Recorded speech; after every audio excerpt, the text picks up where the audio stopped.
শিল্প চর্চা করতে গেলে শিল্পপতিদের দ্বারস্থ হতে হয়। আর শিল্পপতিদের চোখ থাকে সেই মরুভূমিতে ধুলে ওরা সেই তরুণীর হাতে বাস পাখি যে থাকে ওটার ছবি তোলায়।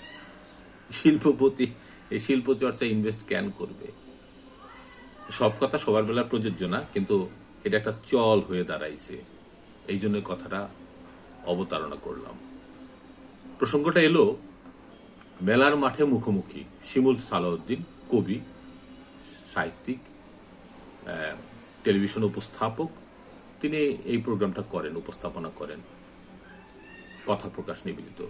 কিন্তু আমরা টেলিভিশনের মানুষ, এই মিডিয়াতেই থাকি, একটু খোঁজ খবর নিয়ে জানি যে একটা অনুষ্ঠান করতে কতটা কাঠখড় পোড়াতে হয়।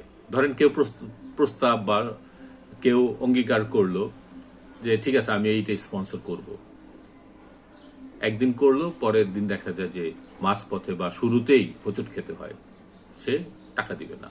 তা টাকা না দিলে অনুষ্ঠান কিভাবে হবে? 3টা ক্যামেরায় এতগুলো অতিথি এনে কিভাবে হয়? তারপরে তো কথা প্রকাশ এগিয়ে আসছে, সেই জন্য তাকে সাধুবাদ। কিন্তু একটা মানুষ তো বিপদে পড়ে এই সবের কারণে। এরকম বিপদে আমিও পড়েছিলাম। আমি তখন একটা টিভি চ্যানেলে কাজ করতাম, দীপ্ত টিভিতে। তো একবার খুব শখ করে নিলাম, বইমেলার স্টল বরাদ্দ নিলাম, স্টলও করলাম, কিন্তু আর স্পন্সর বা অন্য কিছু পাইনি। পুরা মেলাটা বন্ধই ছিল। এটা একটা মন খারাপের কথা। মার্কেটিং যারা ছিলেন তারা হয়তো ম্যানেজ করতে পারেন নাই। হ্যাঁ, কারণ মানুষ ওই বই, শিল্প সাহিত্যে ইনভেস্ট করতে চায় না, ইনভেস্ট করতে চায় সুন্দরী প্রতিযোগিতায়, কে কতটা সুন্দর, এইসব।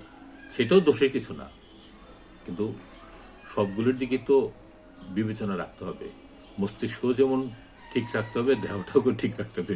মস্তিষ্ক বাদ দিয়ে শুধু দেহের দিকে তাকালে তো ওই শিল্পপতিদের চোখ থাকে মরুভূমিতে, সেরকম হয়ে যাবে। ব্যাপারটা এরকম না হোক। তারপরও শিমুল সালাউদ্দিনকে অনেক ধন্যবাদ। সে অনেক সংগ্রাম করে তারপরও ইন্টারভিউগুলি শেষ করছেন। আমি জানি না সে অথৈ সাগরে আছে নাকি বিশাল মরুভূমিতে আশ্রয় পড়ছেন।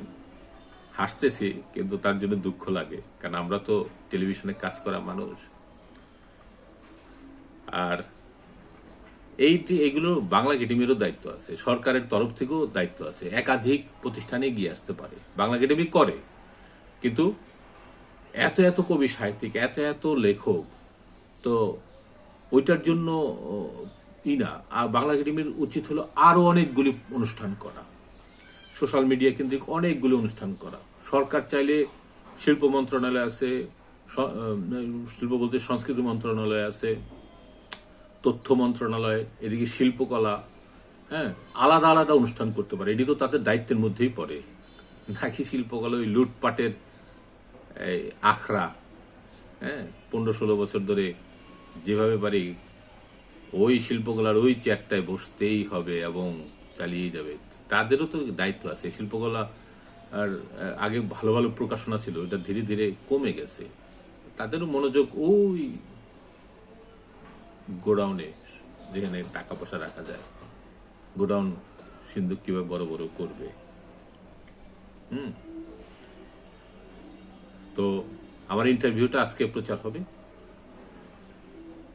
এটা দেখা না দেখার মধ্যে খুব একটা পার্থক্য নেই। মানুষ ইন্টারভিউ দেখে না, দেখতেও যাদের মন চায় দেখবে, না দেখলে নাই। কিন্তু যেই জায়গায় মানুষ বা জাতিসত্তার উন্নতি ঘটবে সেই জায়গাটা নজর দেওয়া জরুরি।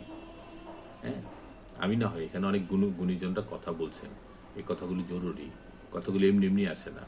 হ্যাঁ, আর প্রশ্ন করতে পারে না তো সেটা নিয়ে বহু কথাই বলছি, কিন্তু শিমুল সালাউদ্দিনরা তো প্রশ্ন করতে পারে। আর একটা ইন্টারভিউ দিলাম আর একটা টিভি চ্যানেলে, মাছরাঙ্গার কথা তো একটা ভিডিওতে বললামই। আর একটা টিভি চ্যানেলে দিলাম, হ্যাঁ, নেক্সাস টিভিতে রানা ভাই, সেও, তার কাছেও জানলাম সে অনেক সংগ্রাম করে একটা স্পন্সর জোগাড় করেছে। এই টডমডো করে চললে তো এই দেশবাসী মনে চায় না যে এই লেখক প্রকাশক এরা থাকুক, অথবা সরকারের কারা কারা চায় না। যদি চাইতো তাহলে এরকম দৈন্যদশা হইতো না, আরো ভালো হইতো। শুভকামনা সবার জন্য।